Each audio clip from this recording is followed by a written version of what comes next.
Break के बाद जनादेश में आप सभी का एक बार फिर से स्वागत है। लगातार हम सुबह से बने हुए कर्नाटक के रण और उत्तर प्रदेश के निकाय चुनाव के आ रहे नतीजे और रुझान को लेकर लगातार जो स्थिति बनी हुई है उसमें कर्नाटक में कांग्रेस बढ़त बनाए हुए है रुझानों में, तो वहीं उत्तर प्रदेश की बात की जाए नगर निकाय के लिहाज से तो यूपी में बीजेपी को बढ़त है। हमारे साथ में भाजपा के नेता हरीश खुराना जी इस वक्त जुड़ गए हैं। हरीश जी, स्वागत है आपका दूरदर्शन न्यूज पे। बड़ा और पहला सवाल आपसे यही कि किस तरीके से आप देखते हैं कर्नाटक में, क्या कुछ कहीं कोई कमी रह गई? क्योंकि आप सरकार बनाने को आश्वस्त नजर आ रहे थे, लेकिन वो स्थिति फिलहाल रुझानों में नहीं दिख रही है। हरीश जी,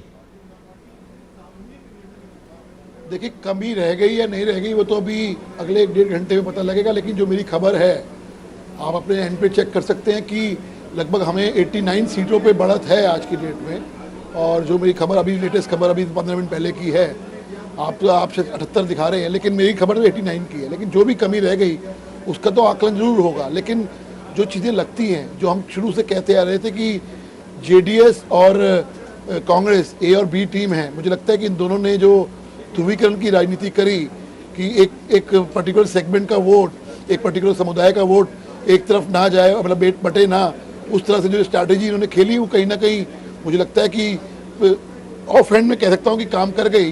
लेकिन अभी सही आकलन तो हम 1-1.5 घंटे बाद जो पूरा रिजल्ट आएगा, कौन सी सीट हम हारे, कौन सी सीट जीते, उस पर आकलन होगा। लेकिन निश्चित तौर के ऊपर जो इनका खेला हुआ है, अगर जो रिजल्ट, अगर इसी को रिजल्ट आते हैं जो अगर खेला हुआ है, तो ये जो जेडीएस और जो हम शुरू से कहते हैं तो ए और बी टीम, उसके मुताबिक ये हुआ है, मुझे लगता है वो हुआ है। ऐसे में हरीश जी, क्योंकि लगातार ये बात की जाती रही है कि भारतीय जनता पार्टी ने कर्नाटक में जब प्रचार किया या जब टिकटें बांटी तो अपनी रणनीति में बदलाव किया, और प्रचार के दौरान भी हमने देखा कि लगातार प्रचार की रणनीति भी बदलती रही है। तो क्या लगता है कुछ ऐसा भी कि ये जो कदम उठाए गए भारतीय जनता पार्टी के द्वारा, जो भी रणनीति का इस्तेमाल किया गया, प्रयोग किया गया, उस पर भी गौर किया जाना जरूरी है? क्योंकि कर्नाटक के बाद अन्य राज्यों के चुनाव सामने हैं और फिर लोकसभा तो है ही। ममता जी, देखिए, जब चुनाव होते हैं तो समय समय पर रणनीति में बदलाव होता ही है। जब एक बार अकॉर्डिंग टू नीचे क्या सेगमेंट से क्या फीडबैक आ रहा है उस पर बदलाव होता ही है। लेकिन कहाँ कमी रह गई, कहाँ नहीं रह गई, वो तो अभी कोई रिजल्ट आए नहीं है। मैं अभी भी होपफुल हूँ कि जो गैप है, क्योंकि जो मेरी आकलन है वो अभी 89-90 सीट्स का है, आपका गैप और मेरे गैप में थोड़ा सा फर्क है। लेकिन निश्चित तौर के ऊपर अगले 1-1.5 घंटे के अंदर, 2 घंटे के अंदर जब चीज़ें अच्छी तरह क्लियर होंगी तो हम उस पर कुछ कह सकेंगे। लेकिन सवाल ये है कि कांग्रेस की जो कहती आई थी कि बीजेपी तो सिर्फ 40 सीटों के समेट के रह जाएगी, याद करिए राहुल गांधी कहते थे कि ये 40 सीटों से ऊपर नहीं आएंगे। आज तो उनको भी जवाब देना होगा कि किस प्रकार से जो वो कहते थे उनसे कहीं आगे अच्छा परफॉर्म भारतीय जनता पार्टी ने किया है। वो तो कहते थे 40, 30, 35 पे अटक जाएंगे हम लोग, लेकिन अभी भी आपके हिसाब से तो हम 80 आ रहे हैं, मेरे हिसाब से भी 90, 95 पे हम लोग करेंगे टच। लेकिन जो भी है, जो भी परिणाम है, जो कांग्रेस का आकलन था उससे तो हम बहुत आगे हैं। हरीश जी, इस वक्त क्या जेडीएस के साथ संपर्क में है भारतीय जनता पार्टी? देखिए, जेडीएस, हम तो शुरू से कहते आ रहे थे कि चुनाव से पहले कि ए और बी टीम है, कांग्रेस की ए टीम कांग्रेस की ए टीम और बी टीम जेडीएस है। मुझे लगता है कि इन दोनों ने जो खेल किया कि एक पर्टिकुलर, जैसे मैंने बोला कि एक समुदाय का वोट इधर उधर ना छिटके, एक तरफ कंसोलिडेटेड रहे, एक जो ध्रुवीकरण की राजनीति हुई, मुझे लगता है कि वो राजनीति कहीं ना कहीं इनको फायदा दे गई है। हरीश जी, लेकिन जो ध्रुवीकरण की राजनीति की आप बात कर रहे हैं कांग्रेस ने, लेकिन उसके बाद आपने भी बहुत जोर शोर से काउंटर अटैक किया। लेकिन कांग्रेस कहती है कि ध्रुवीकरण की राजनीति बीजेपी करती है, और आप कह रहे हैं कि उन्होंने की और उसका फायदा उनको मिल गया। देखिए, अगर आप चुनाव देखें, हमने तो शुरू से बात करी विकास की, हमने शुरू से बात करी। कांग्रेस ने अननेसेसरी, बिना किसी सबूत के, बिना किसी उसके इल्जाम लगाने शुरू कर दिए भ्रष्टाचार के, लेकिन वो टिका नहीं। उसके बाद जब चीज़ें आनी शुरू हुई तो ध्रुवीकरण की राजनीति तो कांग्रेस ने स्टार्ट करी। क्यों बजरंग दल पे बैन किया, क्यों बजरंग बली जो हमारे आराध्य हैं उन पर कटाक्ष किया, ये तो कांग्रेस ने स्टार्ट किया ना। भारतीय जनता पार्टी तो शुरू से विकास की राजनीति करती हुई आ रही थी और अपना एजेंडा सामने रखा था। अगर हमारा आप मैनिफेस्टो देखिए, जो हमारा मैनिफेस्टो पहले भी आया, हमारा पहले कांग्रेस से आया, हमारे मैनिफेस्टो के अंदर सिर्फ विकास की बात थी और हमने विकास की बात की थी। तो ये तो कांग्रेस ने शुरुआत की ना। उसके बाद आप कहेंगे हम जवाब भी ना दें, वो तो नहीं हो सकता। लेकिन सवाल ये है कि ध्रुवीकरण की राजनीति कौन करता है। इस पूरे चुनाव में देख लिया, सब कुछ सामने आया कि जिस प्रकार से बजरंग बली का अपमान हुआ, जिस प्रकार से बजरंग दल को बैन करने की बात की गई जो इनके हाथ में नहीं था, उसके बावजूद जिस तरह से इन्होंने ध्रुवीकरण की शुरुआत करी, उस सबके सामने है। हालांकि हरीश जी, ये बात भी लगातार मानी जाती रही कि ध्रुवीकरण का फायदा भाजपा को मिलेगा, लेकिन वो आंकड़ों में नहीं दिखा। इस वक्त हमारे साथ प्रमोद सिंह जी भी स्टूडियो में मौजूद हैं, वरिष्ठ पत्रकार हैं। प्रमोद जी, इन आंकड़ों को, जो इस वक्त की तस्वीर है कर्नाटक की, इसको आप कैसे आंकते हैं? क्योंकि अपेक्षा ये थी कि जो 38 साल से एक इतिहास चला रहा है कि कोई सरकार दोहराई नहीं जाएगी, और पिछले 5 चुनावों में देखें तो 3 बार त्रिशंकु विधानसभा हमारे सामने आई है, तो इस बार के आंकड़े कैसे आप इनको आंकते हैं? देखिए, जब चुनाव शुरू हुआ था या शुरू होने के पहले बीजेपी कर्नाटका में पिक्चर में नहीं थी। जब बीजेपी ने अपने 224 कैंडिडेट जो पिछले 2018 में लड़ाए थे उसमें से 112 के टिकट काटे और 52 विधायकों को काट दिए, तो थोड़ा बीजेपी में से कुछ लोग उधर गए, तो उससे जो बीजेपी का कार्यकर्ता सोया हुआ था वो खड़ा हुआ कर्नाटक में। हम लोगों की जो ग्राउंड रिपोर्ट बताते बीजेपी फाइट में आ गई। उसके बाद कांग्रेस ने जो अपने मैनिफेस्टो में उन्होंने कहा कि हम पीएफआई और बजरंग दल को बैन करेंगे, बजरंग दल को बैन कर, उन्होंने पीएफआई के साथ उसको इक्वेट किया। फिर बाद में जब हल्ला हुआ तो उन्होंने कहा ना ये तो टाइपोग्राफिकल एरर था, सैबोटाज था। वो सैबोटाज था ना, वो टाइपोग्राफिकल एरर था। सोची समझी रणनीति थी, क्योंकि जो मुस्लिम वोट था जो जेडीएस की तरफ जा सकता था, अगर एक टाइट कॉन्टेस्ट हो रही है जहां पे 2 से 3% के वोट से फर्क पड़ सकता है चुनाव में, उन्होंने जो 6 से 8% जो वोट है मुस्लिम का, वो आप देखेंगे अभी जो ट्रेंड चल रहे हैं, मुस्लिम वोट 100% कांग्रेस की तरफ शिफ्ट कर गया है। तो एक क्लोज फाइट में जहां पे 1500, 2000, 3000 के वोट से हार जीत होती है 35-36 सीटों में, वो कांग्रेस की तरफ टिल्ट होता दिखाई दे रहा है। अभी आपके यहाँ आपके जो बोर्ड पे दिख रहा है 114 पे कांग्रेस आ गया, 74 पे बीजेपी। अभी मेरा मानना है कि 1 से 2 के बीच में स्थिति क्लियर होगी। अभी तीसरा चौथा राउंड चला। कर्नाटक के भी जो लोग हैं, जानकार हैं, जो वहाँ के जर्नलिस्ट, हम लोगों उनसे भी कुछ अगर बात करें की मैंने, जब ट्रेंड शुरू हुआ तो उन्होंने कहा 1 से 2 बजे के बीच तक ये क्लियर हो जाएगा कि कौन पार्टी आ रही।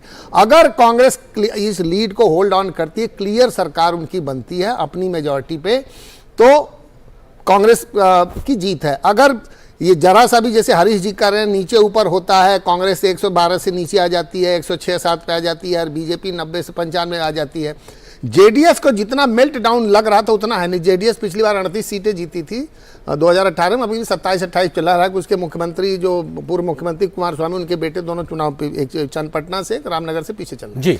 अभी जो है अब कर्नाटका की स्थिति एकदम कांग्रेस की तरफ तो जाती दिख रही है, लेकिन आप ये कहें कि Congress is running away with the victory, BJP has been decimated, वो बिल्कुल नहीं है, क्योंकि उसके कुछ आंकड़े भी हैं। हरीश खुराना जी हमारे साथ बने हुए। हरीश जी, क्योंकि जो बात प्रमोद जी कह रहे हैं कि भले ही कांग्रेस बढ़त है, लेकिन बीजेपी की मौजूदगी कम नहीं, क्योंकि जो आपका 2018 का वोट शेयर था वो कम से कम इंटैक्ट नजर आ रहा है हरीश जी। और दूसरी महत्वपूर्ण चीज ये कि प्रधानमंत्री ने जहां जहां पर अपने धुआंधार प्रचार किया, खासतौर के अगर हम बेंगलुरु रीजन की बात करें, तो वहां पर बीजेपी फिलहाल बढ़त बनाए है कांग्रेस और जेडीएस दोनों से। और कहा यह भी जाता था कि बेंगलुरु रीजन में अगर मौजूदगी बेहतरी से कोई पार्टी दर्ज कराती है तो उसके लिए सत्ता की चाबी खुलती है, लेकिन स्थिति अलग दिखाई पड़ रही फिलहाल इस वक्त। हरीश जी, किस तरह से आप देखते हैं? अपना वोट शेयर 2018 का बचाए हुए हैं आप लोग, लेकिन जो नंबर्स हैं वो नहीं दिखाई पड़ रहे हैं इस वक्त।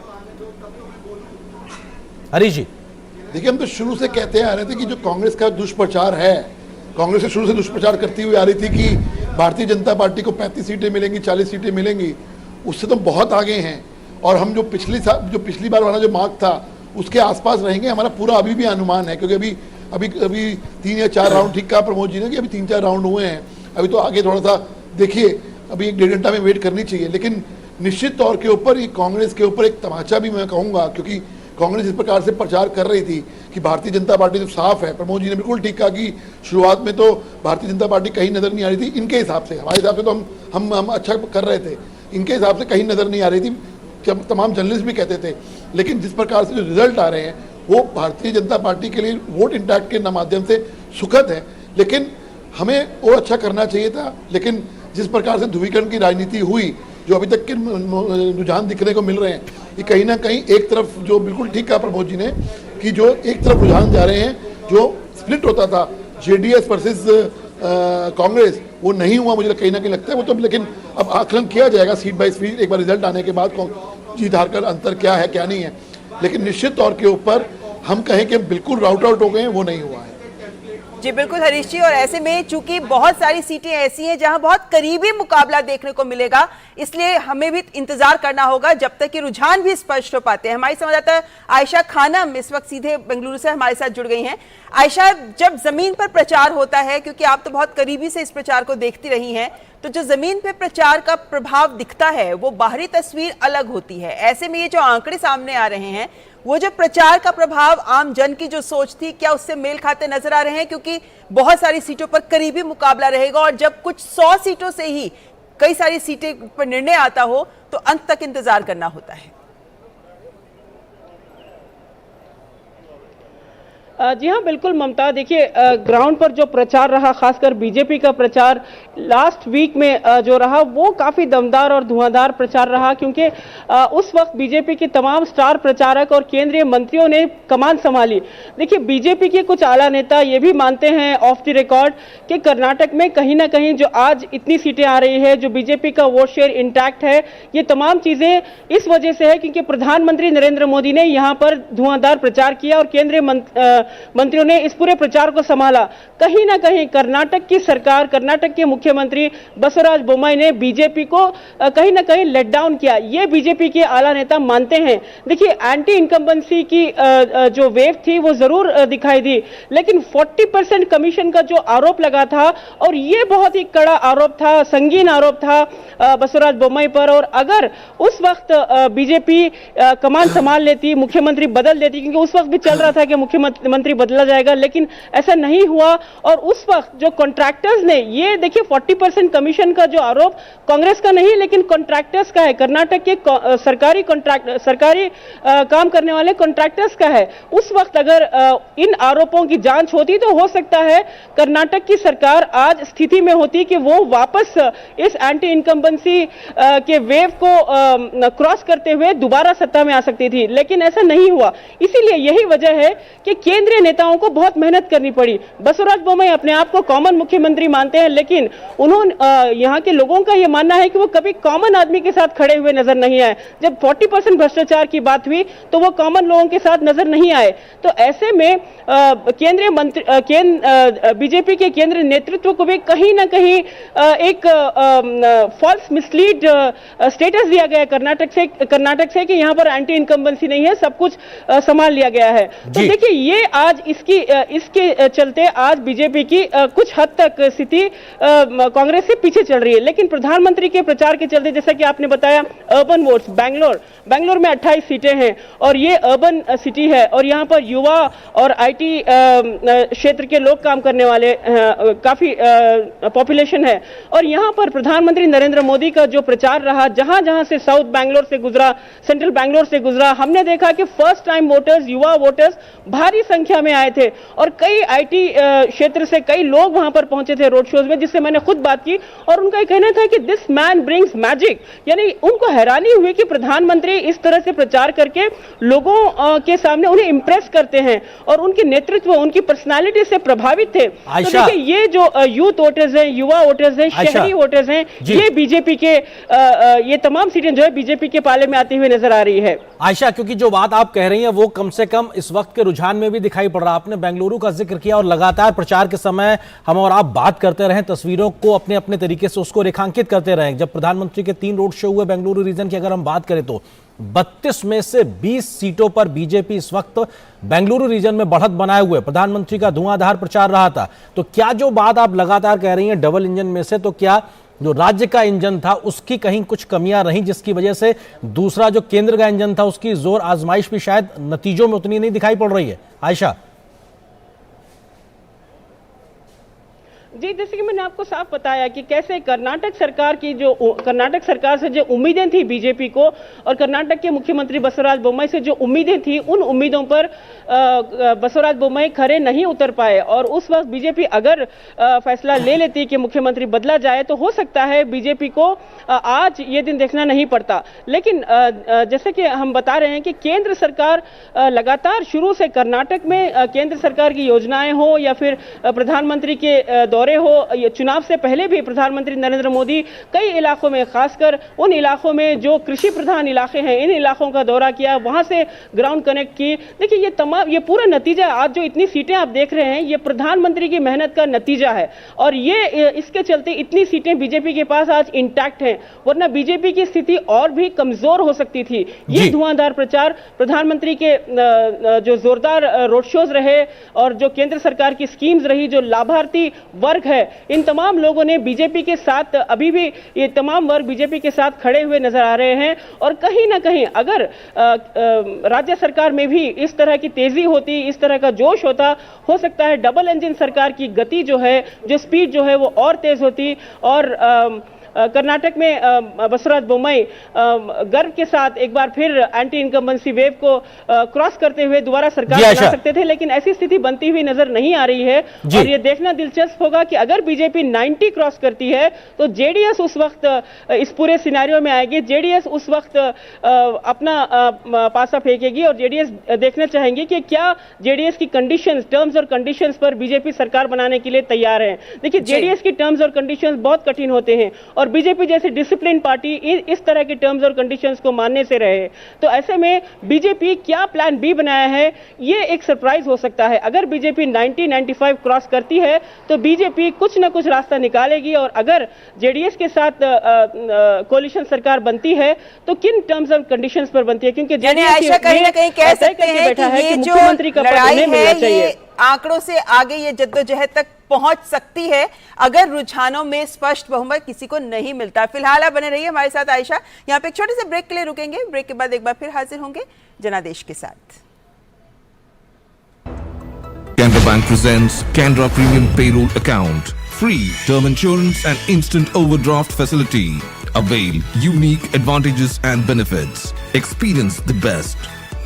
Discover a world of banking possibilities with Canara Bank API Banking. You deserve the best. Canara Bank, together we can.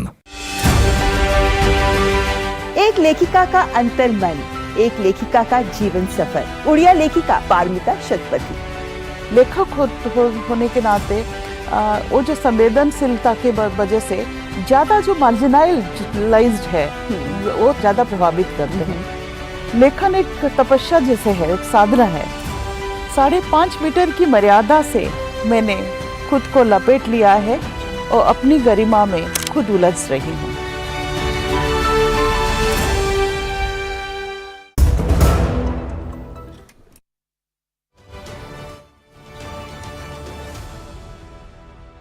और उत्तर प्रदेश के निकाय चुनावों के रुझान और नतीजे आपके सामने लेकर आ रहे हैं। इस वक्त रुझान हम सबके सामने हैं। कर्नाटक की एक तस्वीर आपके सामने एक बार फिर रखना चाहेंगे, क्योंकि कर्नाटक में इस वक्त रुझान 224 सीटें हैं कुल। सभी सीटों पर रुझान हमारे सामने हैं। कांग्रेस 118 सीटों पर बढ़त बनाते हुए 2018 में 80 सीटें ही थी कांग्रेस के पास, लेकिन इस वक्त रुझान में काफी अच्छी उछाल, काफी सारी सीटें कांग्रेस के खाते में जाते हुए। वहीं अगर भारतीय जनता पार्टी की बात करें तो 104 सीटें 2018 में भाजपा के खाते में आई थी, जिसमें जीत मिली थी, लेकिन फिलहाल 76 सीटों पर रुझान में बढ़त बनाए हुए है भारतीय जनता पार्टी। लेकिन जेडीएस को लगातार यहां पर नुकसान होता दिख रहा है। 2018 में जहां 37 सीटें जेडीएस जीत पाई थी, वहीं 2023 में इस बार के इन चुनावों में 24 सीटों पर ही फिलहाल जेडीएस बढ़त बनाती हुई नजर आ रही है। हालांकि शुरुआत में इनका प्रदर्शन बहुत खराब था जब मतगणना शुरू हुई, लेकिन धीरे धीरे इसमें आंकड़ा बढ़ा। फिलहाल लेकिन 24 सीटें तो इस वक्त कह सकते हैं आप कि 13 सीटों पर जेडीएस को नुकसान। तो ये एक बड़ी तस्वीर कर्नाटक चुनाव की जो हमने आपके सामने रखी। बिल्कुल, और इस बीच हमारे साथ में खास मेहमान भी जुड़ गए हैं, उनका भी परिचय कराएंगे। लेकिन हम अगर बात करें इस वक्त के नतीजों का, राज्यवार अगर आप इस वक्त देखें कि कैसे कर्नाटक का जो मैप है, वहाँ का जो मैप है वो कैसे अलग अलग कलर कोडिंग में दिखाई पड़ रहा है। अगर कांग्रेस के लिहाज से देखें तो उसकी मौजूदगी कमोवेश तमाम रीजन्स में दिखाई पड़ रही है। लेकिन अगर हम बेंगलुरु के रीजन में जाएं तो वहाँ पर 32 में से 20 सीटों पर बीजेपी की बढ़त दिखाई पड़ रही है, और ये अपने आप में बल्कि 21 सीटें हो गई हैं बढ़त के लिहाज से, क्योंकि ये बेहद महत्वपूर्ण एक बड़े शहर के तौर पर देखा जाता है। प्रधानमंत्री के 3 रोड शो भी वहाँ हमने देखे थे, और इस वक्त की स्थिति के लिहाज से अगर बात की जाए तो कांग्रेस सरकार बनाने की स्थिति में नजर आ रही है। उसको पिछले 2018 के प्रदर्शन से 37 सीटों का फायदा होता नजर आ रहा है। कर्नाटक की नई विधानसभा की तस्वीर कमोवेश कुछ इस प्रकार की हो सकती है, जहां पर सत्ता पक्ष यानी ट्रेजरी बेंचेस में कांग्रेस बैठ सकती है अगर ये रुझान इस प्रकार के नतीजों में तब्दील होते हैं। विधानसभा की ये तस्वीर जो बताती है कि नई विधानसभा में किस प्रकार के आंकड़े निकल के आएंगे। कमल खिलने की कोशिश जो बीजेपी लगातार कर रही थी, फिलहाल 76 के आंकड़े के आसपास में अटका हुआ है, लेकिन 117 के साथ 113 के जादुई आंकड़े से आगे बढ़ती हुई कांग्रेस और जेडीएस अपने पिछले प्रदर्शन से कम 25 के आंकड़े पे पहुंचती हुई दिखाई पड़ रही है और 6 यहां पर अन्य भी हैं।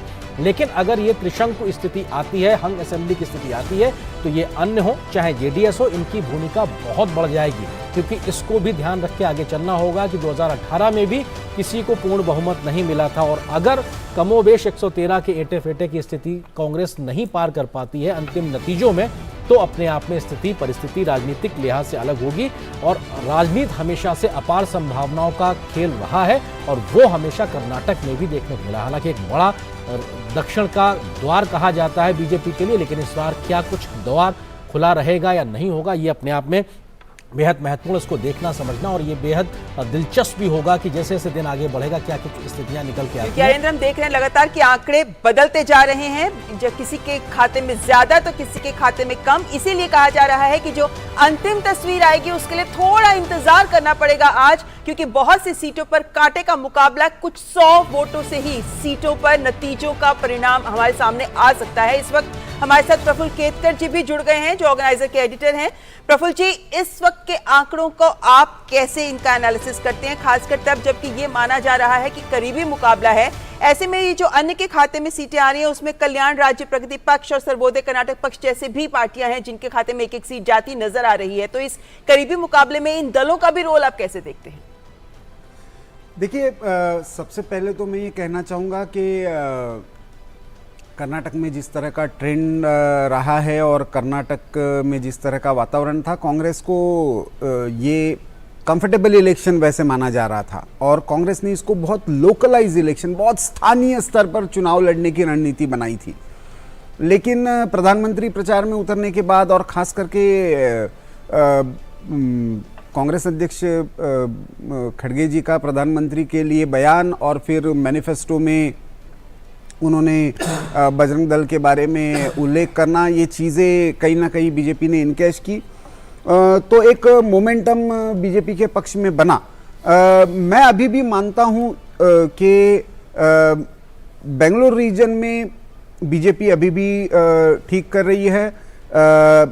इवन हैदराबाद जो कर्नाटका है वहाँ पे ट्रेंड्स को होल्ड कर रही है, लेकिन सही में जो लड़ाई चल रही है आने वाले राउंड्स में होगी वो ओल्ड मैसूर रीजन और पुराना जो मुंबई कर्नाटका रीजन है वहां पे हो रही है। ओल्ड मैसूर रीजन में अपना स्थानीय जो बेस है वो कहीं ना कहीं जेडीएस खोती हुई नजर आ रही है और वो सीटें, वो वोट कहीं ना कहीं कांग्रेस की तरफ शिफ्ट होता हुआ नजर आ रहा है। दूसरी तरफ ओल्ड जो मुंबई कर्नाटका रीजन है वहां पे कहीं ना कहीं जो एक रणनीति कांग्रेस ने बनाई थी इसको स्थानीय मुद्दा भी बनाने की, कन्नड़ वर्सेस मराठी का भी मुद्दा चलाने की, वो कहीं ना कहीं, क्योंकि यहाँ पे लगभग भाजपा को 15 से 16 सीटों का नुकसान अभी दिख रहा है। मेरा हालांकि ये मानना है कि ओल्ड कर्नाटका का ट्रेंड ये ऐसे ही नहीं रहेगा और मोटे तौर पर हम कह सकते हैं कि 100 के आसपास बीजेपी आगे बढ़ सकती है।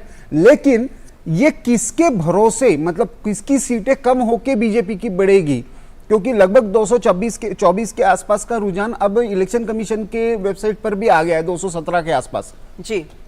ऐसे में बीजेपी क्या कांग्रेस से अभी के ट्रेंड के मुकाबले गेन कर रही है? क्या जेडीएस अपना ये 25-26 का आंकड़ा है ये बरकरार रख पा रही है, 20 के नीचे जा रही है?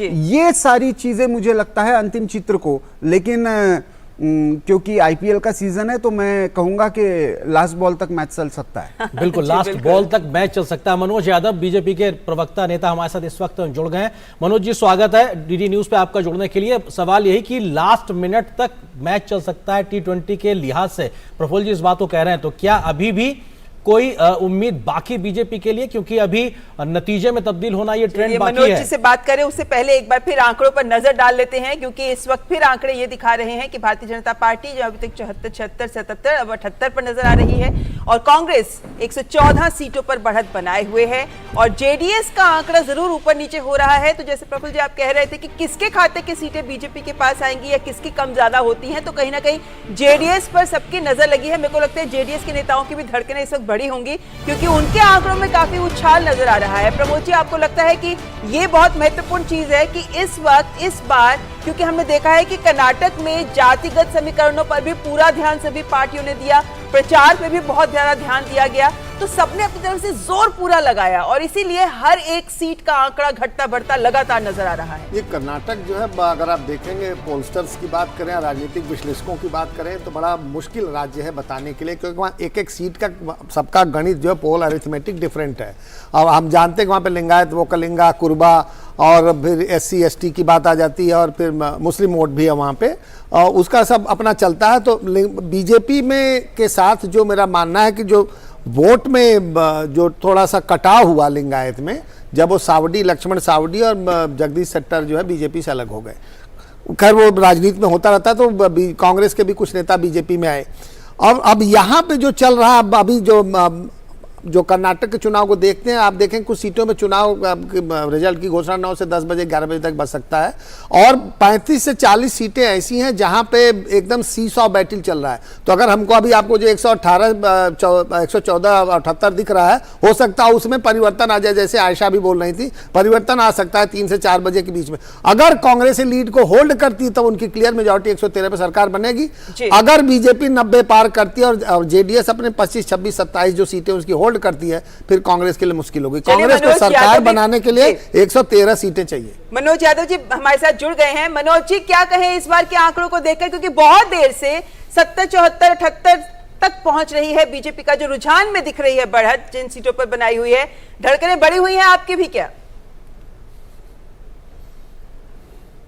देखिए, हमारी धड़कनें नहीं बढ़ी हुई है। अभी हम लोग अभी भी आश्वस्त हैं। अभी अंतिम परिणाम आने दीजिए, 11, साढ़े 11, 12 बजे के आसपास से अंतिम परिणाम आ जाएंगे, तो उसके बाद स्थिति स्पष्ट होगी। लेकिन इतना जरूर कह सकता हूँ कि जिस तरह से वहाँ घनघोर तुष्टीकरण की राजनीति करने का कांग्रेस पार्टी ने प्रयास किया और जिस तरह से PFI जैसे संगठनों को खुली छूट देने का काम किया, संरक्षण देने का काम किया, और उसकी तुलना बजरंग दल जैसे सांस्कृतिक राष्ट्रवाद को जो बढ़ावा देने वाले संगठन उनसे करने का काम किया।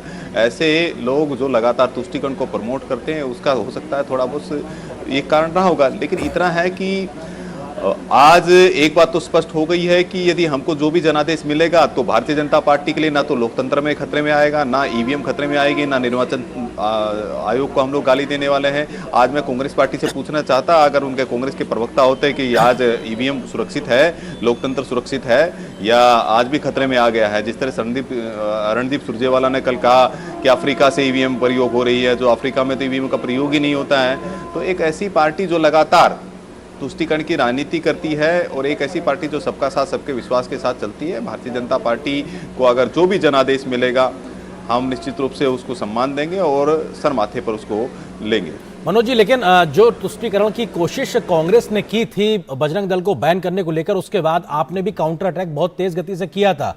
आप लोगों ने भी बहुत प्रचार प्रसार किया, कांग्रेस कहीं बैकफुट पे भी नजर आ रही थी, लेकिन वो जो संख्या है उसमें ट्रांसलेट होता नहीं दिखाई पड़ रहा है।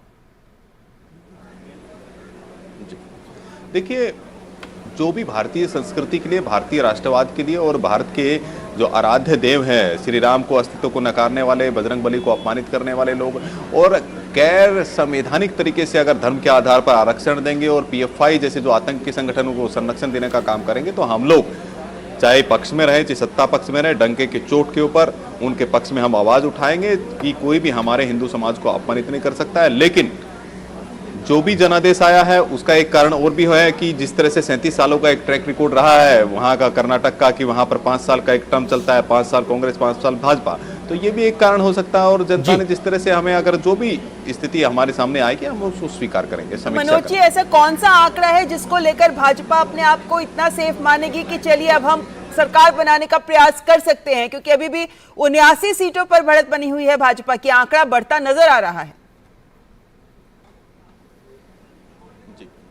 देखिए, बहुत अच्छी स्थिति अगर हम देखें तो जिस तरह से बड़े बड़े पॉलिटिकल पंडित बोलते थे कि भाजपा तो कहीं रेस में नहीं है, भाजपा तो 50 का आंकड़ा पार नहीं करेगी, जो एसी के बंद कमरों में बैठते थे, फिर बाद में वो आकलन करने लगे, समीक्षा करने लगे, भाजपा तो सरकार बनाती हुई दिख रही है और भाजपा तो बहुत टक्कर देने का काम कर रही है। तो मैं इतना कहता हूं कि अभी पूर्ण आंकड़े आने दीजिए, उसके बाद में सारी चीज स्थिति स्पष्ट हो जाएगी। जो भी जनादेश आएगा, हम सत्ता में रहें विपक्ष में रहें, हम उसका सम्मान करेंगे। अब प्रफुल्ल जी, क्यों एक सवाल ये भी, क्योंकि अगर कांग्रेस कहीं अगर सरकार बनाने की स्थिति में दिखाई पड़ रही है तो उनकी लंबे समय से चली आ रही आपस की लड़ाई सिद्धारमैया या डीके शिव कुमार, ये भी बहुत बार सतह पे आई है और इस चुनाव के समय में भी, तो वो भी कहीं ना कहीं एक असर डालेगी। देखिए, यही कारण है कि कांग्रेस के लिए 113 पार करना बहुत जरूरी है। कांग्रेस के लिए दोनों स्थितियों में समस्या है। 113 पार करती है तो अलग तरह की समस्या है, और 113 पार नहीं करती है तो अलग तरह की समस्या है। क्योंकि ऐसे में क्योंकि चुनावी रणनीति में डीके शिव कुमार और सिद्धारमैया, इन्होंने अपने अपने एरियाज में सीटें बांटने का तो काम किया, उन्होंने राष्ट्रीय जो नेतृत्व था उसको भी चुनाव से जितना संभव हुआ उतना दूर रखने का प्रयास किया। स्थानीय स्तर पर जितना चुनाव लड़ सकते थे, क्योंकि उनको पता था जैसे ही ये चुनाव पूरे राज्य स्तर का या राष्ट्रीय मुद्दों पर लड़ा जाएगा तो उनके लिए समस्या आएगी। खड़गे जी का प्रधानमंत्री जी के लिए अपशब्दों का प्रयोग करना और बजरंग दल का मैनिफेस्टो में मेंशन होना, ये उनके लिए उल्टा पड़ा, ये उनको समझ थी। ऐसे में कांग्रेस की जो इंटरनल पॉलिटिक्स है वो 113 के बाद कैसे प्ले करेगी। जैसे सिद्धारमैया को अपने समाज में एक स्ट्रॉन्ग होल्ड उन्होंने कोरबा समाज का उन्होंने कायम रखा है जी। ऐसे में जो कांग्रेस के प्रेसिडेंट, गांधी फैमिली से क्लोज माने जाने वाले सिद्धारमैया यदि फिर से अपनी दावेदारी पेश करते हैं, लेकिन टिकट डिस्ट्रीब्यूशन में, पार्टी के सारे पोल मैनेजमेंट में तो शिव कुमार का रोल क्रिटिकल था जी। तो ये कांग्रेस के अंदर की पॉलिटिक्स जो है वो उसके बाद प्ले करेगी। और ऐसे में कांग्रेस को 113 नहीं मिलती है, पार नहीं होता है ये ट्रेंड जो जिसमें, और क्योंकि हमको ये ध्यान रखना होगा, 2-3 चीजें कर्नाटक चुनाव में जो हुई है।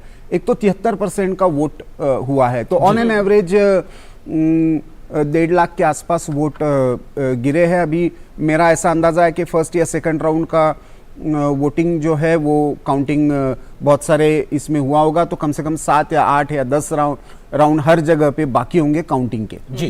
तो यानी कि ये देखने वाली बात होगी। दूसरी बात ये है कि जो महिलाओं का वोट परसेंट है वो लगभग 3 से 4% पुरुषों के मुकाबले ज्यादा हुआ है।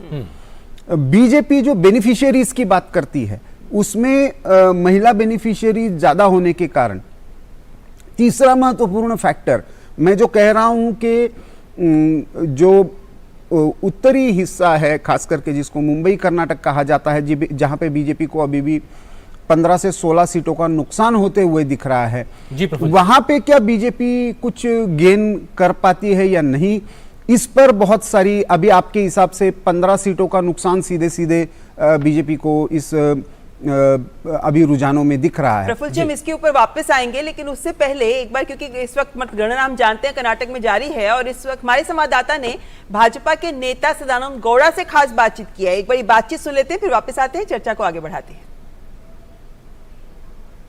डीवी सदानंद गौड़ा हमारे साथ हैं, बीजेपी के वरिष्ठ नेता हैं। सर, किस तरह से देख रहे हैं जो ट्रेंड आ रहा है? Till now, our expectations are coming true.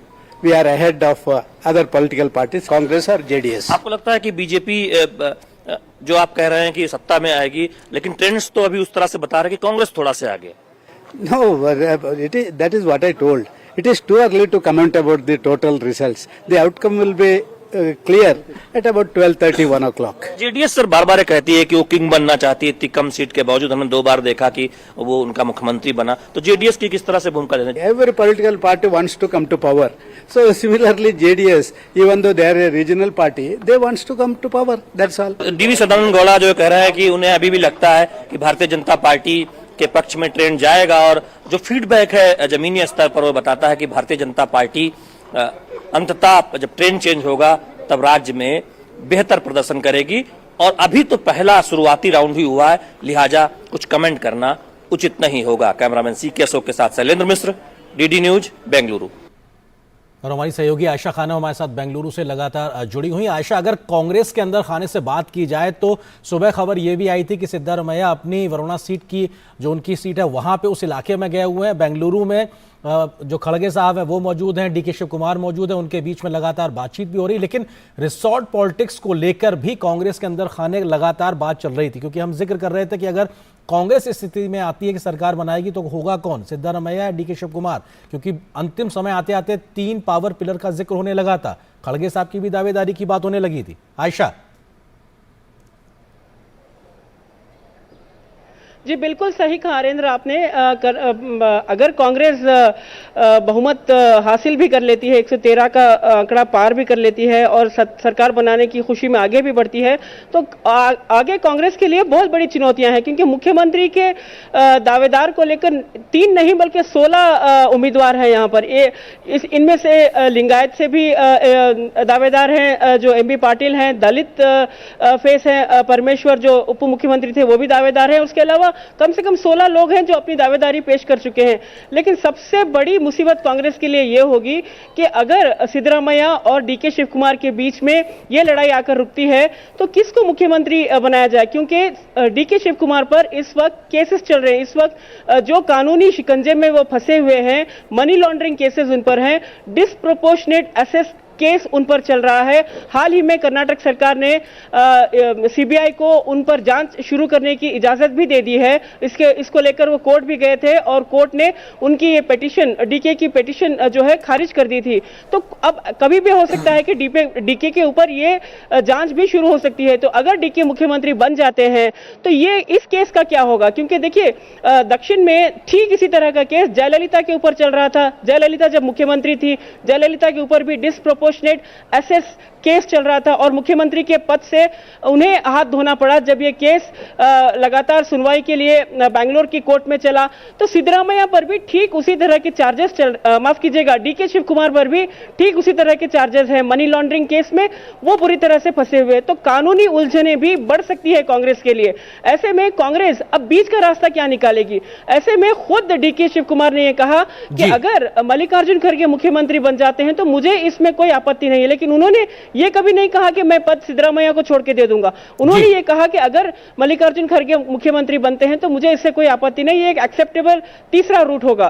तो ये दिलचस्प है, क्योंकि इस समय कांग्रेस ऐसी स्थिति में नहीं है कि मल्लिकार्जुन खड़गे को एआईसीसी के पद से हटाकर मुख्यमंत्री का पद दे दिया जाए, क्योंकि साल 2024 की लड़ाई के लिए एआईसीसी के अध्यक्ष के पद के लिए कांग्रेस के पास इस समय मल्लिकार्जुन जैसे वरिष्ठ या सीनियर नेता के अलावा कोई और चेहरा नहीं है। तो ऐसे में मुख्यमंत्री का पद जो है कांग्रेस के मुख्यमंत्री की जो कुर्सी है कांग्रेस के सामने बहुत बड़ी चुनौती है। और अगर कांग्रेस जीत की ओर बढ़ भी रही है तो जरूर इनके अंदर ये हलचल मची होगी कि आखिरकार मुख्यमंत्री की कुर्सी किसे जाएगी। बिल्कुल किसे जाएगी, वो चेहरा कौन होगा, कांग्रेस की दावेदारी। क्योंकि मैंने 3 नाम का जिक्र किया, आपने 16 कर दिया। 3 से 16 बहुत बड़ा आंकड़ा, निश्चित तौर से आप बेहतर समझेंगी। मनोज यादव जी हमारे साथ भाजपा के प्रवक्ता के तौर पर लगातार जुड़े हुए। मनोज जी, इस बात का जिक्र हम यहाँ लगातार कर रहे थे कि अभी भी अंतिम गेंद तक खेल बाकी है, क्योंकि यह बात T20 की हुआ करती है। बेंगलुरु के सत्ता के गलियारों में लगातार इस बात को लेकर चर्चा हो रही है कि बीजेपी और जेडीएस के बीच में एक संपर्क स्थापित होने की गुंजाइश खुलती दिखाई पड़ रही है। इसको लेकर किस तरह से आप देखते हैं, कोई प्लान बी? देखिए, हमारे पास कोई प्लान बी नहीं है, हमारे पास प्लान ए ही है कि अभी हम लोग अंतिम परिणाम आने तक हम लोग इंतजार करेंगे। उसके बाद में संगठन और हमारा शीर्ष नेतृत्व पार्लियामेंट्री बोर्ड तय करेगा कि क्या करना है क्या नहीं करना है। लेकिन अभी अंतिम परिणाम आने तक 12 साढ़े 12 तक क्लियर पिक्चर हो जाएगी, उसके बाद ही सारी चीज़ों के बारे में हम कह पाएंगे। लेकिन अभी मेरे पास ऐसी कोई सूचना नहीं है कि हम लोग जेडीएस के साथ जा रहे हैं, हम लोग उनके साथ मिलकर सरकार बना रहे हैं। लेकिन यदि मेरे पास सूचना आएगी तो मैं निश्चित रूप से पार्टी का प्रवक्ता होने के नाते सबसे पहले आपको बताऊंगा। लेकिन प्लान एक काम करता दिखाई नहीं पड़ रहा मनोज जी, फिर कैसे बात बनेगी? मतलब फिर तो दक्षिण का आपका एक किला है कर्नाटक, वो अपने आप में बड़ा मुश्किल में दिखाई पड़ेगा। देखिए, दक्षिण का किला हमारे लिए मुश्किल नहीं दिखाई दे रहा है। मुझे लगता है कि मुझे अंतिम परिणाम आने तक हमें इंतजार करना होगा। लेकिन जो भी चीज़ें हैं, अगर कुछ चीज़ें हुई हैं तो उसकी संगठनात्मक समीक्षा की जाएगी, विश्लेषण किया जाएगा कि क्या कमियां रही है, किस तरह से घोर तुष्टीकरण की जो इन्होंने राजनीति अपनाई उसकी काट कैसे खोजी जाए, उसके बारे में भी समीक्षा किया जाएगा। और जिस तरह से हमारा संगठन सामूहिक रूप से चुनाव लड़ता है और हम सामूहिकता में सारे निर्णय लेते हैं तो उसके बाद में निर्णय होगा, जो निर्णय सामूहिक रूप से होगा वो सबके सामने सर्वविदित हो जाएगा। मनोज जी, वैसे देखें तो अगर कांग्रेस स्पष्ट बहुमत के साथ अपनी सरकार अगर बना पाती है, क्योंकि रुझान है बदलते जा रहे हैं बार बार, लेकिन ऐसे में कर्नाटक में कांग्रेस का सत्ता में वापस आना, हालांकि हम कह सकते हैं कि ये तो हर पिछले इतने चुनावों से हो ही रहा है, लगातार सरकार बदलती आई है तो वही ट्रेंड आगे भी नजर आया, लेकिन कांग्रेस का इस कर्नाटक में जीतना कहां तक आपको लगता है कि भारतीय जनता पार्टी के लिए अपनी रणनीति पर गौर करने का वक्त होगा, क्योंकि लोकसभा को लेकर विपक्षी खेमे को भी ताकत मिलेगी अगर कांग्रेस जीतती है। आप इसको कैसे आंकते हैं? देखिए, मेरा स्पष्ट मानना है कि लोकसभा और जो राज्यों के जो विधानसभाओं के चुनाव हैं उनमें आपको एक अंतर समझना होगा। आप ये अंतर समझिए, मैं 2019 का एक एग्जाम्पल मैं आपके सामने उदाहरण पेश करता हूं। जिस तरह से 3 राज्यों के अंदर विधानसभाओं में राजस्थान, मध्य प्रदेश और छत्तीसगढ़ में भारतीय जनता पार्टी हारी, लेकिन 2019 के चुनाव के अंदर भारतीय जनता पार्टी 303 सीट लेकर के माननीय नरेंद्र मोदी जी के नेतृत्व में प्रचंड बहुमत के साथ आई। इसी तरह से अगर आप 2004 का एक एग्जाम्पल और देता हूं मैं आपको, जिस तरह से 3 राज्यों के अंदर 2013 में जब चुनाव हुए तो राजस्थान, छत्तीसगढ़ और मध्य प्रदेश के अंदर भारतीय जनता पार्टी 3 विधानसभा चुनाव में प्रचंड बहुमत से जीती, और 2004 के अंदर लोकसभा चुनाव में यूपीए की सरकार बनी। तो इससे लोकसभा और विधानसभाओं के चुनाव का एकदम बाइफर्केशन आपको समझना चाहिए कि दोनों चीजों में बहुत बड़ा अंतर है।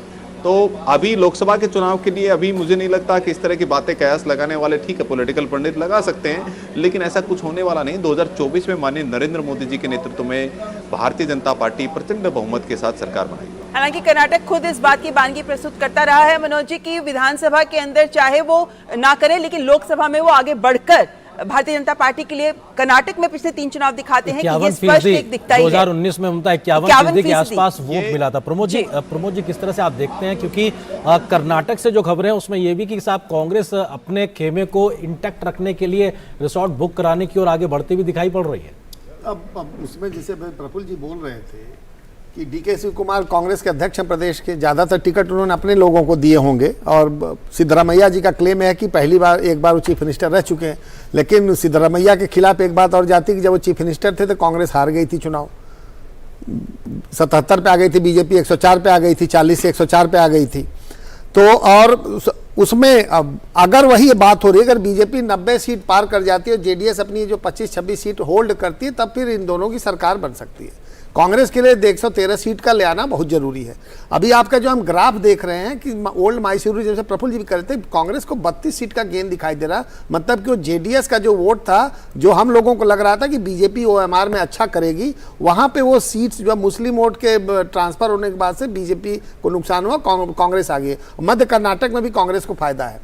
हैदराबाद कर्नाटक में जब किरण रेड्डी आए थे, पुराने मुख्यमंत्री थे, पूर्व मुख्यमंत्री थे यूनाइटेड आंध्रा के, तो अब लोग कह रहे थे कि इनको क्यों लिया। अब उसका आपको फर्क नजर आ रहा है, क्योंकि पिछली बार चुनाव में चंद्रबाबू नायडू ने बीजेपी को नुकसान पहुंचाया था हैदराबाद कर्नाटक में। अभी ये जो ट्रेंड है अभी तक तो इसी तरह लग रहा है, लेकिन अभी अब जब आपके बीच था मैं स्क्रॉल कर रहा था कि जो कांग्रेस कर्नाटक में क्या चला, लोग कह रहे हैं कि अभी अब 2 से 3 बजे तक वेट करिए, स्थिति साफ होगी।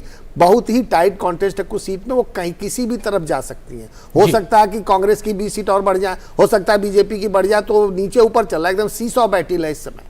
जी प्रफुल्ल जी, क्योंकि 2018 की अगर बात की जाए तो लगभग 63 सीटें ऐसी थीं जिनमें 5000 से भी कम का अंतर था, और अभी भी कमोबेश ऐसी बहुत सी सीटें हैं जिन पे बहुत क्लोज कॉन्टेस्ट है। तो क्या जिस बात का जिक्र प्रमोद जी कर रहे हैं कि थोड़ा और ज्यादा इंतजार करना होगा ये नंबर सेटल होने को लेकर, क्या हम उस दिशा में आगे बढ़ रहे हैं? प्रफुल्ल जी, कम से कम आर्यंदर 18 से 20 सीटें ऐसी रहेंगी जो अंतिम समय तक जाएगी, और जिसमें वोट मार्जिन आप 5000 की बात कर रहे हैं, शायद 1000 से भी कम के मार्जिन में ये सीटें 18 से 20 सीटें फंस सकती है। और इसमें खास करके आप मैं फिर से कहूंगा कि आप जब मुंबई कर्नाटक की तरफ देखेंगे तो मुंबई कर्नाटक में बीजेपी को लगभग 16 से 17 सीटों का नुकसान पहले दिख रहा था, वो 13 सीटों पर आ रहा है। तो ये सब रीजन वाइज भी क्या क्या चेंज हो रहा है। मैंने जैसे कहा कि जेडीएस की सीटें मानो कम होती है तो वो कांग्रेस के खाते में जाती, क्योंकि हो क्या रहा है खास करके ओल्ड मैसूर रीजन में, जहां पे बीजेपी ने अच्छा करने का प्रयास किया, लेकिन ट्रेडिशनल कांग्रेस के जेडीएस के साथ रहने वाला जो वोटर है, जिसमें कुछ हद तक मुस्लिम वोटर भी है, वो शायद कांग्रेस की तरफ शिफ्ट हो गया ऐसा लगता है। तो बीजेपी वोट गेन करने के बाद भी उसको सीटों में वहां पे कन्वर्ट नहीं कर पा रही है, क्योंकि जेडीएस का वोट कांग्रेस की तरफ शिफ्ट हो रहा है, ऐसा ओल्ड मैसूर रीजन में लग रहा है। तो ऐसे में ये बड़ा दिलचस्प होगा कि जो ट्रेडिशनल स्ट्रॉन्ग होल्ड्स रहे हैं, चाहे बीजेपी के हो चाहे कांग्रेस का हो, वहां पे वो कैसा करती है। दूसरा, जो टाइट कंटेस्ट है जी 1820 सीट वाला, वहां पे वो फाइनल किसके खाते में जाता है वही डिसाइड करेगा सरकार। पिछली बार अगर हम देखते हैं प्रफुल्ल जी, तो पिछली बार भी 6 सीटें ऐसी थी जहां 1000 से कम और एक सीट पे तो 220 वोटों से वहां पर परिणाम सामने आया था। तो इसलिए ये कहा जा सकता है कि जिन सीटों पर बहुत कड़ा चुनाव है, वो अगर इतना करीबी मुकाबला देखने को मिलता है तो जाहिर है कि आखिर तक नजर बनाए रखनी होगी। लेकिन इस वक्त की अगर एक बड़ी तस्वीर एक बार फिर हमारे सामने रखना चाहें तो कांग्रेस 116 सीटों पर बढ़त बनाए हुए है। लेकिन हम यूपी की ममता बात कर लेते हैं, क्योंकि उत्तर प्रदेश निकाय चुनाव में बड़ी खबर है कम से कम, और 17 में से 17 जो मेयर की सीटें हैं उस पर बीजेपी बढ़त बनाए हुए, ये बड़ी खबर है। और नगर पंचायत के लिहाज से 84 पर बीजेपी, 52 पर सपा, बसपा 17 पर और कांग्रेस 9 पर, और अन्य के खाते में 8। लेकिन जो बड़ी बात वो ये कि 17 मेयर सीट पे बीजेपी बढ़त बनाए हुए है, और ये अपने आप में उत्तर प्रदेश के निकाय चुनाव से एक बड़ी खबर है। शहरी मतदाताओं के लिहाज से देखा जाए तो 80 लोकसभा सीटों वाला राज्य उत्तर प्रदेश, 25 करोड़ के आसपास की आबादी वाला राज्य उत्तर प्रदेश, और लगातार सरकार को रिपीट करने वाला, पहली बार एक नया इतिहास गढ़ने वाला राज्य उत्तर प्रदेश। अगर वहां पे एक वोटिंग पैटर्न दिखाई पड़ रहा है शहरी मतदाताओं में, खास तौर पे 17 की 17 मेयर की सीटें अगर बीजेपी के पक्ष में जाती दिखाई पड़ रही हैं, तो ये एक बड़े संकेत के साफ तौर से दिखाई पड़ रहा है। और अगर हम तमाम बातों का जिक्र करें तो ये अपने आप में उत्तर प्रदेश के लिहाज से एक बड़ी खबर सीधे तौर पर। नगर पालिका में भी बीजेपी बहुत बड़ी बढ़त, 48 सीटों पर, सपा महज 16 सीटों पर अपनी मौजूदगी दर्ज करा रही है, और बसपा 6 सीटों के आसपास में दिखाई पड़ रही है। कांग्रेस भी यहाँ पर 13। कई बार ये एक चेहरा विशेष की बात भी होती है, पार्टी कई बार वहां पर उस प्रकार से परफॉर्म नहीं करती। प्रमोद जी, आप कुछ कहना चाह रहे हैं? मैं ये कहना चाह रहा था कि आर्यन,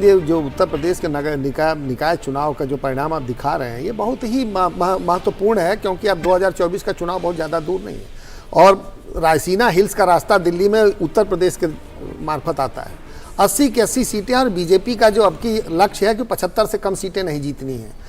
अगर ये सारे मेयर के बीजेपी चुनाव जीते, पंचायतों में आगे चल रही है, और जो नगर निकाय में उन पर भी आगे चल रही है, तो ये आप ये समझ लीजिए कि जो बसपा एक तरह से सुप्त प्राय हो गई, और अखिलेश की पार्टी जो सपा है वो बीजेपी के साथ टक्कर में नहीं है, क्योंकि जब इन लोगों का इतना बड़ा गठबंधन होने के बाद बीजेपी को नहीं हरा पाए पिछले विधानसभा चुनाव में, तो ये 2024 के चुनाव के लिए बीजेपी के लिए बहुत शुभ संकेत है। उत्तर प्रदेश में जो कि सबसे क्लोज फाइट होती है, और नगर निगम के चुनाव कॉर्पोरेशन में मेयर में होती है, जहां पे लोग अपने लिए नाली पानी के लिए वोट देते हैं, तो इसका मतलब यह है कि योगी आदित्यनाथ की सरकार जो है जनता की आकांक्षाओं पे पूरा उतर रही है, और उनके लिए सारे काम जो होते हैं जनता की भलाई के लिए कर रही है, इसलिए ऐसे आप रिजल्ट आपको दिखाई दे रहे हैं। तो यानी विपक्ष के लिए उत्तर प्रदेश में मुश्किलें बढ़ती नजर आ रही हैं। तो जैसा हम बता रहे हैं कि यूपी निकाय चुनाव के लिए मतगणना इस वक्त चल रही है, और गाजियाबाद में भाजपा की मेयर पद की उम्मीदवार सुनीता दयाल ने कहा है कि बीजेपी हर बार की तरह इस बार भी जीत दर्ज करेगी।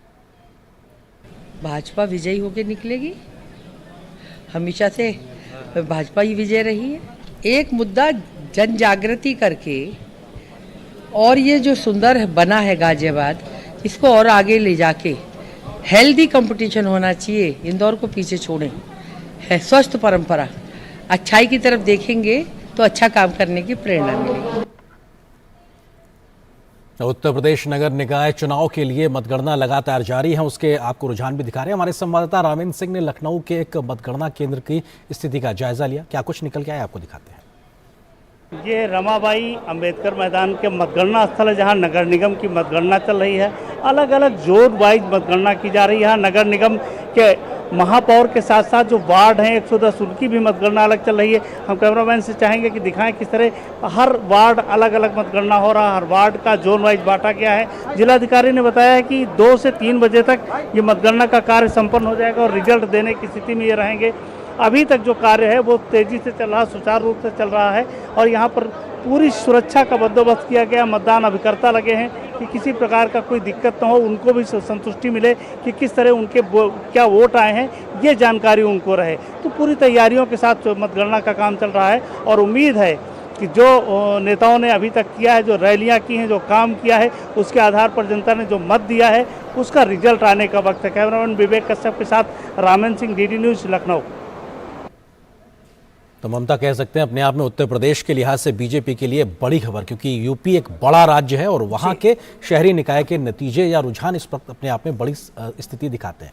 तो कह सकते हैं ये भी बात कि जो ये निकाय चुनाव की, अगर हम कर्नाटक की बात करें तो यहाँ पर भी अगर हम एक तस्वीर आपके सामने रखना चाहें तो इस वक्त जो रुझान है 224 सीटों पर वो यही दिखा रहे हैं कि 116 सीटों पर कांग्रेस अपनी बढ़त बनाए हुए है। 113 है जादुई आंकड़ा और कांग्रेस 116 सीटों पर रुझान में बढ़त बनाए हुए है, जो अब 117, ये लगातार बदल रहा है आंकड़ा, लेकिन लगातार 113 से ऊपर ही कांग्रेस चल रही है। वहीं भारतीय जनता पार्टी 77 सीटों पर बढ़त बनाए हुए है और जेडीएस की अगर हम बात, ये बेंगलुरु की बात आई, इसमें तस्वीर आपके सामने बेंगलुरु की रख रहे हैं जहां पे 32 सीटें हैं, जिसमें भारतीय जनता पार्टी 19 सीटों पर सबसे आगे बढ़ती हुई, कांग्रेस 12 पर और जेडीएस 1 पर। यहाँ पर कह सकते हैं कि बेंगलुरु क्षेत्र में पिछली बार कांग्रेस के पास ज्यादा सीटें थी, लेकिन इस बार भारतीय जनता पार्टी ज्यादा सीटों पर आगे बढ़ती। मध्य कर्नाटक की बात करें, 35 कुल सीटें हैं यहाँ पर और इन 35 सीटों में कांग्रेस सबसे आगे बढ़ती हुई, सबसे ज्यादा 23 सीटें लेकर कांग्रेस आगे। भारतीय जनता पार्टी को मध्य कर्नाटक में भारी नुकसान, 9 सीटों पर इस वक्त भाजपा आगे है और जेडीएस के खाते में भी यहाँ पर 2 सीटें नजर आ रही हैं। ये मध्य कर्नाटक है जिसके रुझान 35 सीटों के हमने आपके सामने रखे हैं, लेकिन अन्य क्षेत्रों की अगर हम बात करते हैं तो अन्य क्षेत्रों में आइए बताते हैं। और तटीय कर्नाटक जहां पर भारतीय जनता पार्टी का कह सकते हैं ये बहुल भारतीय जनता पार्टी के पक्ष में यहाँ पर हमेशा परिणाम आते हैं। इस वक्त भी भारतीय जनता पार्टी अपनी बढ़त बनाए हुए है, कुल 21 सीटें, जिसमें भारतीय जनता पार्टी सबसे आगे 15 सीटों पर, कांग्रेस के पास 5 सीटें आती नजर आ रही हैं, लेकिन जेडीएस के खाते में यहाँ पर 1 सीट नजर आती है। ये तटीय कर्नाटक जहाँ पे भारतीय जनता पार्टी हमेशा अच्छा प्रदर्शन करती रही है। और ऐसे में अगर हम कर्नाटक चुनाव में बात करें, हैदराबाद कर्नाटक की 31 सीटें हैं यहाँ पे, जहाँ पे कांग्रेस सबसे आगे 15 सीटों पर और 13 सीटों पर भाजपा, 1 सीट जेडीएस के खाते में, वहीं अन्य के खाते में भी 2 सीटें जाती हुई। और ये अन्य का आंकड़ा बहुत महत्वपूर्ण रहेगा अगर मुकाबला बहुत करीबी हो और अगर स्पष्ट बहुमत कांग्रेस नहीं ला पाती है तो। वहीं पे मुंबई कर्नाटक की बात करें, मुंबई कर्नाटक अत्यंत महत्वपूर्ण, 50 सीटें हैं यहाँ पे और यहाँ पर भारतीय जनता पार्टी को नुकसान दिख रहा है। 17 सीटें बीजेपी के पास हैं, जबकि कांग्रेस के पास 29 सीटें, जेडीएस के पास 3 सीटें, अन्य के खाते में 1 सीट। मुंबई कर्नाटक जहां पिछली बार भारतीय जनता पार्टी के हिस्से आई थी 30 सीटें, लेकिन इस बार नुकसान 17 सीटों पर भाजपा। कितनी सीटें भारतीय जनता पार्टी रुझानों में आगे और बढ़त बना पाती है, ये देखने वाली बात होगी। ओल्ड मैसूरू रीजन जेडीएस का गढ़, ऐसे में 55 सीटें, लेकिन जेडीएस को यहां नुकसान, मात्र 17 सीटें जेडीएस के खाते में जाती हुई। भारतीय जनता पार्टी 3 सीटों पर बढ़त बनाए हुए, कांग्रेस को यहां जबरदस्त फायदा हो रहा है, 33 सीटों पर कांग्रेस बढ़त बनाए हुए है। ऐसे में जेडीएस को जो नुकसान हुआ वो सीधा कांग्रेस के खाते में जाता हुआ। बिल्कुल, और तमाम रीजन वाइज ममता आपने बताया, लेकिन एक आंकड़ा और देते देते हम अब दर्शकों को दे दें, क्योंकि वोट शेयर के लिहाज से अगर बात की जाए तो बीजेपी लगभग अभी तक के रुझान में, अभी तक के जो नतीजे हैं उसमें 36% के आसपास वोट शेयर ले रही है। कांग्रेस का वोट शेयर बढ़ा है, पिछली बार के मुकाबले 43% हुआ है और जेडीएस 13% के आसपास में। समझने वाली बात यह है कि बीजेपी कमोवेश अपने पिछले बार के प्रदर्शन वोट शेयर के आधार पर इंटैक्ट है। कांग्रेस का हालांकि बड़ा है, लेकिन सीटों के लिहाज से देखा जाए एक बड़ा अंतर दिखाई पड़ रहा है। जेडीएस का वोट जो है वो कांग्रेस के खाते में 5% का नुकसान है जेडीएस को, कांग्रेस को लगभग उतना ही बिल्कुल जाता हुआ और वही नतीजों, अगर वोट शेयर किसी के पास ज्यादा आता नजर आ रहा हो और लेकिन सीटों में वो परिवर्तित ना हो रहा है तो ये स्पष्ट दिखाता है कि बहुत सी सीटों पर बहुत करीबी मुकाबला है। इसीलिए यहाँ पर बने रहिएगा हमारे साथ, क्योंकि हम जनादेश के सफर को आगे भी जारी रखेंगे आपके लिए और सारी खबरों का और सारे आंकड़ों का आकलन भी करेंगे। प्रफुल्ल जी और प्रमोद जी, बहुत बहुत शुक्रिया। इसी के साथ अगले पैनल होगा आपके साथ। मेरे को आरेंद्र को दीजिए इजाजत। नमस्कार।